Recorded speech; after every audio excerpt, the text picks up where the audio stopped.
فلينظر الإنسان مما خلق من ماء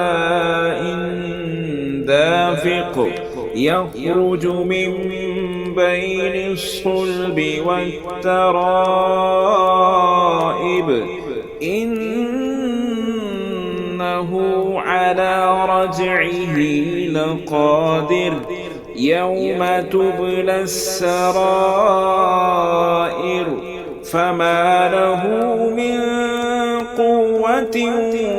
ولا ناصر والسماء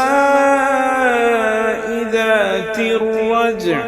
والأرض ذات الصدع إنه لقول فصل.